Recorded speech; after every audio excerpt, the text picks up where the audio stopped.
Is Mortgage Monday, and we're here with John Rondi and his special guest, Matt Regan. How's it Very going, special. John? How's it going, Matt? Excellent. Excellent. Great. Great. Good. Well, John, I want to give you the opportunity to dive in, introduce Yep. your guest and talk to us. Right. So this is the Matt and Matt Mortgage Mondays. Huh? How about that? That was the second time we did it, and it sounds better the second time. So I invited Matt Regan to be on this to kind of add some color. I think it's really important, especially with a person of his skill set as a realtor, up and coming superstar, as well a homeowner, first time homeowner in the making. And why not just hear from someone who's in the business, who's also experiencing what it's like to go through the mortgage process in this pandemic COVID-19 time that we're in. And so, Maddie, I just really want to pass it along to you and have you share with people twofold. One, the fact that you're a realtor, your impression of what that's like from the outside, and now two, being the customer client that has to chase down documents and wait patiently for feedback. And the old cliche, the doctor has become the patient. So Please share with me a little bit about that experience. Yeah. So thanks for having me on. If you were to tell me, I've been trying to buy a house now or a condo or an investment property for about 2 years. As you know, John, I've been annoying the hell out of you for No, it's all good. But anyway, yeah, if you were to tell me like a year or two ago that I would be buying a condo without seeing it, putting in an offer without seeing it, and just being in the environment that we're in now, it would have been like, you're crazy. It's hard enough for me to get a mortgage as is, right. commission-based salary. So, but yeah, so I'm closing with John on my condo on Friday, hopefully. And that's up to you, not us. You're ready. It's all you. The seller. Yeah, seller. Yep. But yeah, so I mean, I mostly work with buyers, first-time home buyers. So I'm constantly giving them advice and talking to them about getting pre-approved and the process from offer to closing. So that has been my life for the past 3 years. And the past 3 months, I guess, has opened a whole new world for me as far as being able to communicate with clients and educating them on what they need to do and what's correct and what's not correct, what's familiar, and just being in the process of getting a mortgage commitment has just educated me so much and has given me so much more knowledge and right. I'm able to educate my clients a lot better. So give us an example. What's one thing that you're now better prepared for when speaking with one of your buyers? I guess just having everything in order and making sure you're open to being creative. Mm-hmm. I guess that's the biggest takeaway, because we had to get pretty creative with some of the hurdles that I had. Mm-hmm. Especially, again, I've been bugging you for 2 years. I've been trying to get a mortgage, but a lot of people don't know this, but you need the 2 years experience. Exactly. Salary. So let's play on that 1 second, because it's important that whoever is listening or listens to this replay, when we say creative, we are really collaborating, right, Matt? So when Matt came to me 2 years ago, he's like, I want to buy a house. I'm like, all right, well, let me see your tax return. He's like, oh, what do you mean? I'm like, okay, well, I need a tax return. You got to show a tax return. So, that experience from 2 years prior to not knowing the simple, what I'd say, simple, basic practice of your earnings, knowing your earnings. It's a common mistake. The youngest to the oldest, inexperienced to most experienced people make in the self-employment world. They don't really know what they make. They know what they gross. They know what kind of year they had. They know they write off a lot of things. They have car expenses and credit card bills that get paid through their business. And they feel, it's great. My accountant takes care of it. Well, guess what? when Matt is looking at buying a house or a condo and we don't have any income on a tax return, we have to get real quick, and we've got to prepare. And so it becomes a function of, you have to show your income. You're going to have to put on paper something that in 2 years later, when I go to average that income, because every self-employed person needs a 2-year income, right? So now we start backfilling into this to make sure, okay, you could do what you want for your accounting purposes, but if I have to view a tax return and it says gross of X and net of Y, I'm using the net of Y as adjusted gross. That's what we're going to use.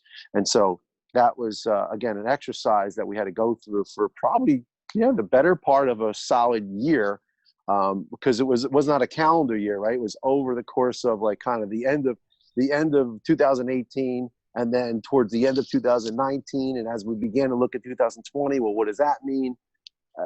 Constantly moving pieces to the puzzle. So I'm glad now you have a better understanding of what that means, right? Yeah, exactly. And this has been pretty much my biggest why. We talk about our whys a lot in Keller Williams and in our businesses. This has been my why now for, about the same time period that I'm looking to buy a house. John said it perfectly himself. He's like, go make more money. so that was my motivation to just, get my income up, because my averages were off. My average from when I first started this was super low, because I was part-time in real estate my first year. I was in the restaurant business, opening up restaurants, and then I quit and went full on into real estate, and then I didn't know that was going to affect my income. I was like, oh, service, both are service. Like, I get that's funny. But that's not the reality of it. Part-time effort, part-time results. Yeah. So, okay, that's a great profound takeaway. What about the timetable, the pace at which things go? And that's not to suggest, Matt and I did not talk about this beforehand, right? This is totally transparent. I'm not suggesting that you say how fast everything was, because things were not fast in my mind. And I think a lot of that, probably to your own admission, would be the fact that, we're going to ask you for things, and then you're going to give it to us. And then what happens, Matt? After you give us the first batch of stuff, what happens? I got to give it to you again. Well, you got to give us more stuff. I got to give you more stuff. Yeah. And again, because of COVID, my deal in particular has been moving very slowly, because there's been tenants living in the condo that I'm getting, and but we moved along pretty quickly.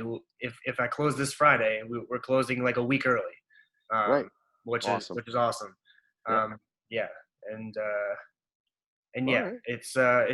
It's tedious, but everything is super important, and I've realized that too. That was a big takeaway. That everything that you guys do, as far as like debt to income, credit checks, I'm thankful that I have good credit, and absolutely, and that my debt is at a minimum. So that's also pretty important.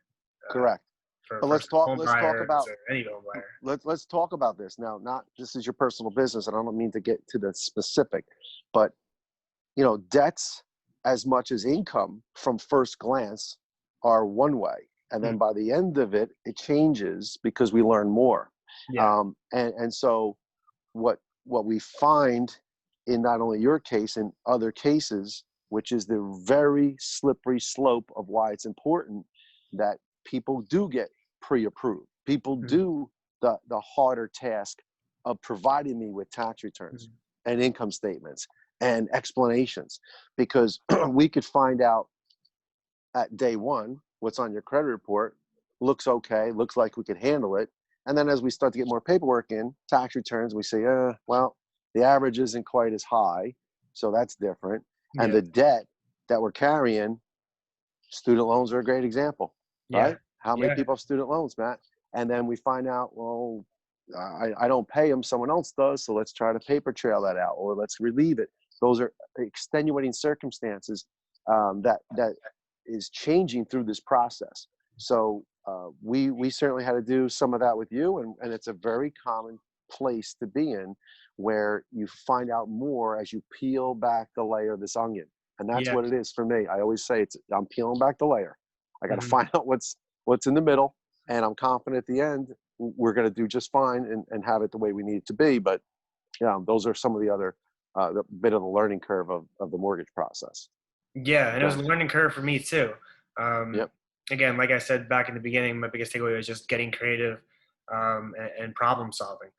Yep. And Yep. yeah, like you said, like a first time home buyer who just graduated college might be like, yeah, I make a lot of money, I have a great job, I graduated college, but then it comes back that you're paying $700 a month in student loans, like Right. then that's Yeah. gonna throw everything off.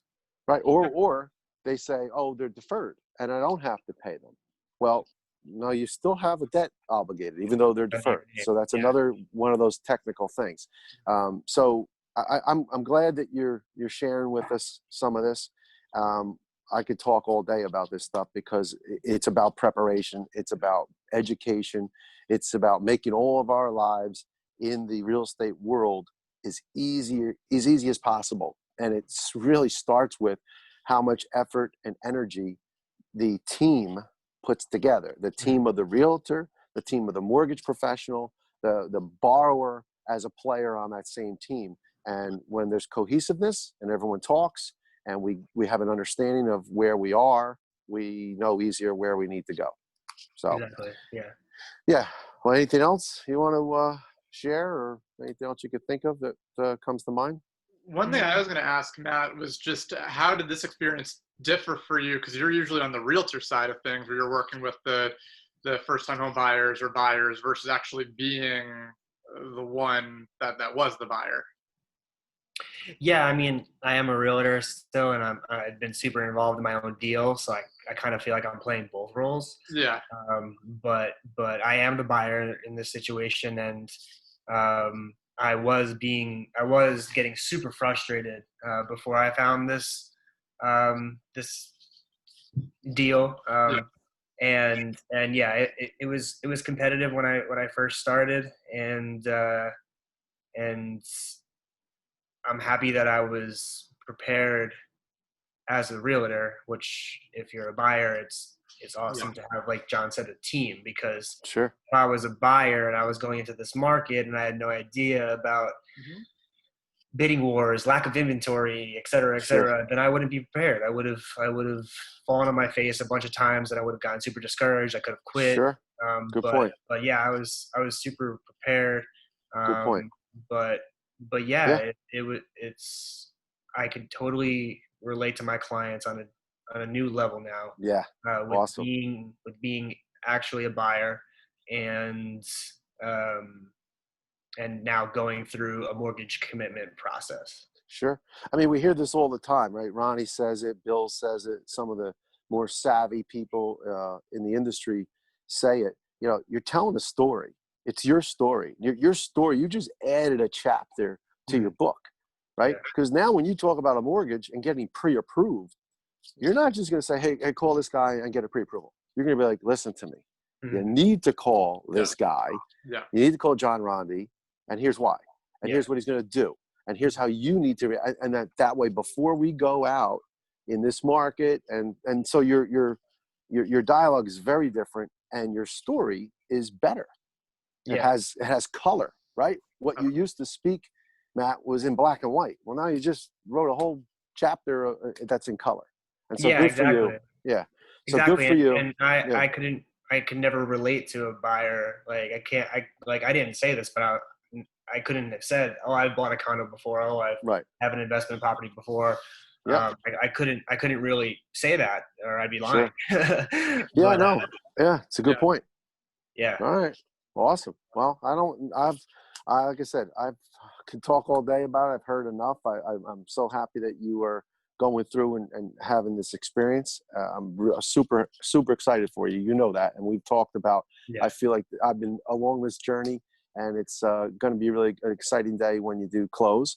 So thanks for sharing everything with us here. And Matt, unless you have anything else, we I can know let it's him great. I think go it was yeah, go no, I back think to it was a work. very informative call, and thank you guys for both being on. Matt, thanks for joining us. John, thank you for all of your information, and hopefully it closes Friday, and you'll be able to turn the next page. Yeah, It will. definitely. It will close Friday. Yeah. It's going to Well, close. yeah. Get it done. All All right, guys. Thank you so much. Yep. right. Have a great day. Bye, Bye. guys.